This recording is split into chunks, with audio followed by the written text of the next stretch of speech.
Here are the top 10 most common mistakes that self-managing landlords make.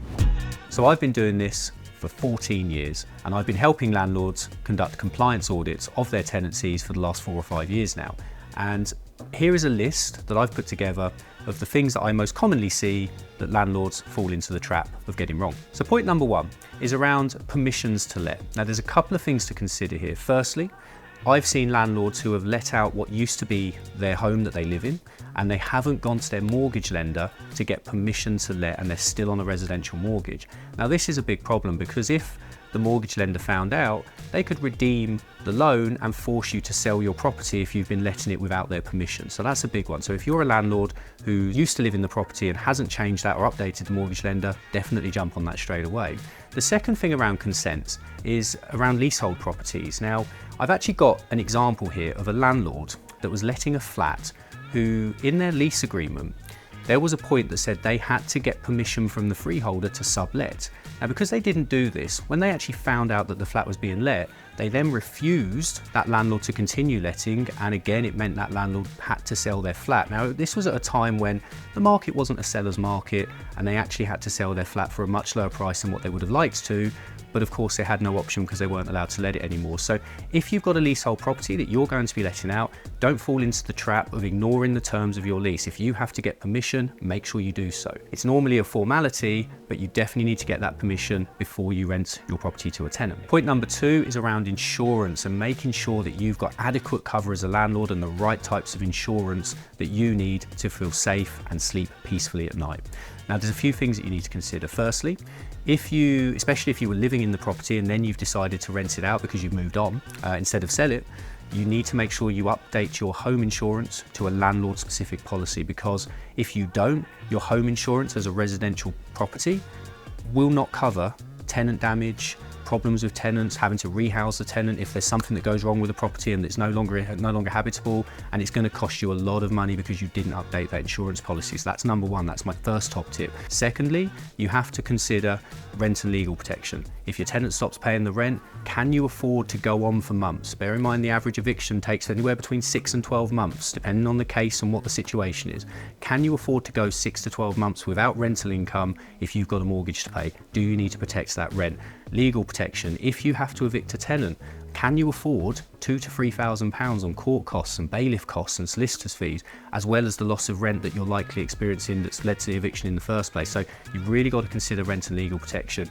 And number 3, when you look at the policy, make sure it has everything that you need. Will it cover you for rehousing a tenant if there's a flood or a fire or something like that? Will it cover you for tenant damage? This is important. It's your tenant living in the property, not you. So everything in that policy has to cover what could go wrong with the tenant living there as opposed to you. So really, really important to just read that policy and make sure you're happy and you're covered for any eventuality that could happen whilst that tenant's in the property. Point number 3. Now this is actually about safety certificates. Now this always seems like the obvious one. Get a gas cert, get an electric cert. It shouldn't be too difficult. However, the biggest thing that I see is people just forget that they've got to renew it. So if you've got a 5-year electric cert and you haven't set some sort of reminder in a calendar system, it's so easy to let it lapse and expire. And so many people fall into that trap. So I don't want that to be you. So gas certificates have to be updated every 12 months. 5-year EICR, the clue's in the title, the electric certificate has to be every 5 years. If your property is furnished and you're offering portable appliances, make sure that your PAT testing is up to date. So for example, in a HMO, you might have portable appliances. These have to be done every 12 months. So safety certificates are really, really important. Make sure you have a calendar system, or you have, contractors or engineers that will actively remind you well in advance of when those certificates are due, and don't fall into the trap of letting them expire, because if something goes wrong during that period of expiration, you could be in a lot of trouble. Moving on to point number 4. Now this is around pre-tenancy setup. So it's important at the start of the tenancy that you adhere to the Deregulation Act of 2015. And what I mean by this is there are some key documents that you have to issue out at the beginning of your tenancy to ensure that you're compliant with that legislation, and also ensure that should you need to in the future, you'll be eligible to serve your tenant with a Section 21 notice should you want to take back possession of your property. Number 1 is a government how to rent guide. One of the most common things to be missed by Landlords, you have to serve the current version of the Government How to Rent Guide at the beginning of the tenancy. They're updated 3 or 4 times a year, so every time you set up a new tenancy, always go back and download the current version. Don't just use an old version you've got on your desktop, because it may well have expired, because they keep getting updated. The next documentation is around deposits. You have to serve the prescribed information around the deposit. Okay, that's really important. You have to do that at the beginning. That also makes part of the Deregulation Act documents.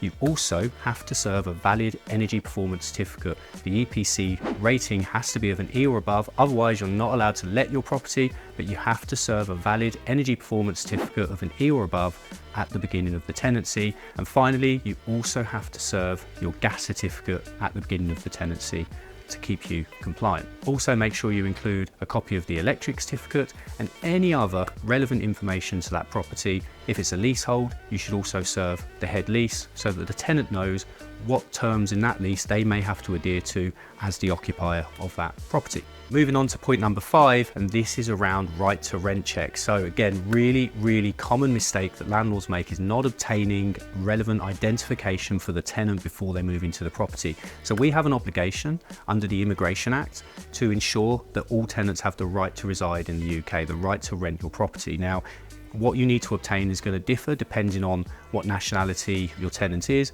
If they've got a British passport, that is sufficient, but you have to have a copy on file, okay? If they haven't got a British passport and they're from outside of the UK, then you have to get what's called a share code and conduct an electronic check. Either way, you have to make sure you get it up front before you move a tenant into the property.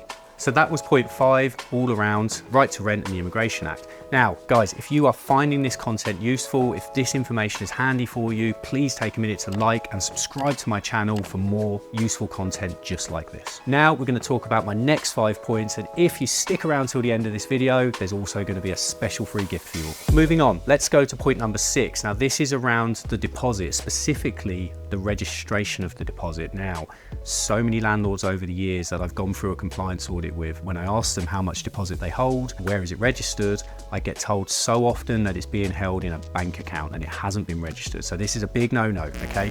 You have an obligation to register your deposit within 30 days of receipt of payment. And remember, that's receipt of payment, not start of tenancy, okay? So if you took the deposit 2 weeks before move-in, don't take 30 days after move-in, make sure it's 30 days from the date that you took that payment, okay? You must register your deposit. If you don't register the deposit, there could be some penalties. In fact, your tenant could actually sue you and take it for 4 times the original deposit amount. So it really isn't worth your while not registering it. And actually, they're totally free of charge. Most deposits you can register totally free of charge.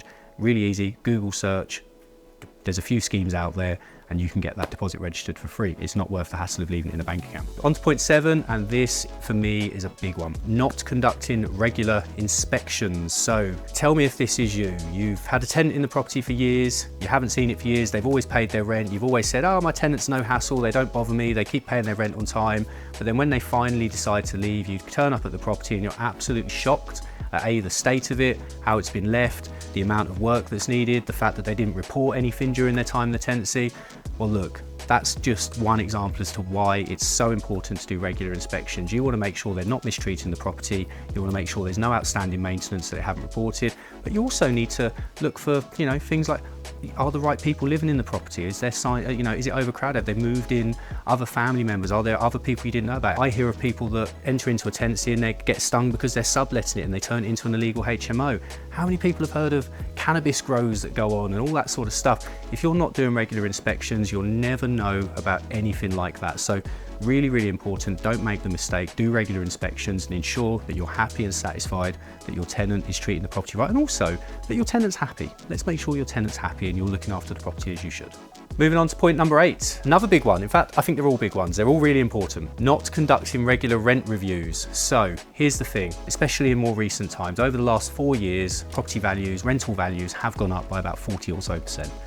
An average of about 10% a year for the last 4 years, which is unbelievable. Now, I'm not for 1 minute saying that you have to absolutely max the limit and really get it up to market value. However, your costs are increasing all the time. There's more legislation, there's more things to do. Cost of maintenance is higher, cost of work is higher. If you're investing to make profit, which let's be honest, that's what you do, and you're running this like a business, you have to make sure that not only are you managing your costs as effectively as possible and looking after that side, but you're also charging what's fair for your product, okay? If you're expected to maintain and look after that product and pay for that product, you should also be charging what's fair. So every year, just have a rent review, have a look at what other similar properties are going for and just see where your rent should be, and every year negotiate a new rent with the tenant and just keep it as close to market value as possible. This is also going to benefit you when you look to exit. If you look to offload the property at any time, it's always going to be a more attractive proposition to a new buyer who might be buying it with the tenant in situ if the rent is where it should be. Number 9, not keeping records. Now, here's the thing, as a letting agent, we literally record absolutely everything, every email, every phone call, every, any sort of interaction with that tenancy, every document, every change, any alteration, any text message, everything you can think of will be recorded on our CRM system. The problem I find with a lot of self-managing landlords is you don't have that comprehensive CRM system, so you don't have anywhere obvious to build a file and store a record or keep a record or log of any communication or any contact or anything that you need.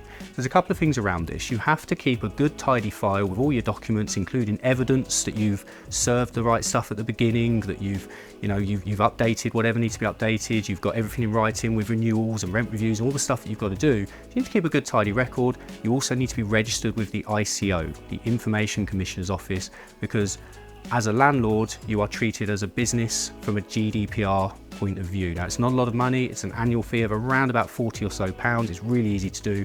You have to be ICO registered.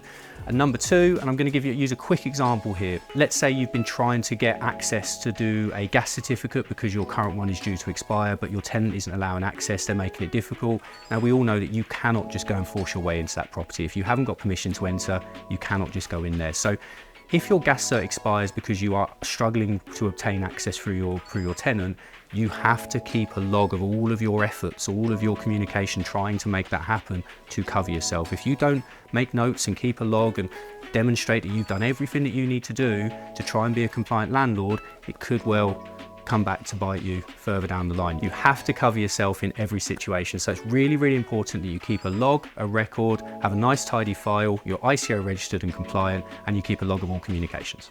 And finally, my last point, point number 10. If any of these points relate to you, then this is a big one. Number 10 is not using a managing agent.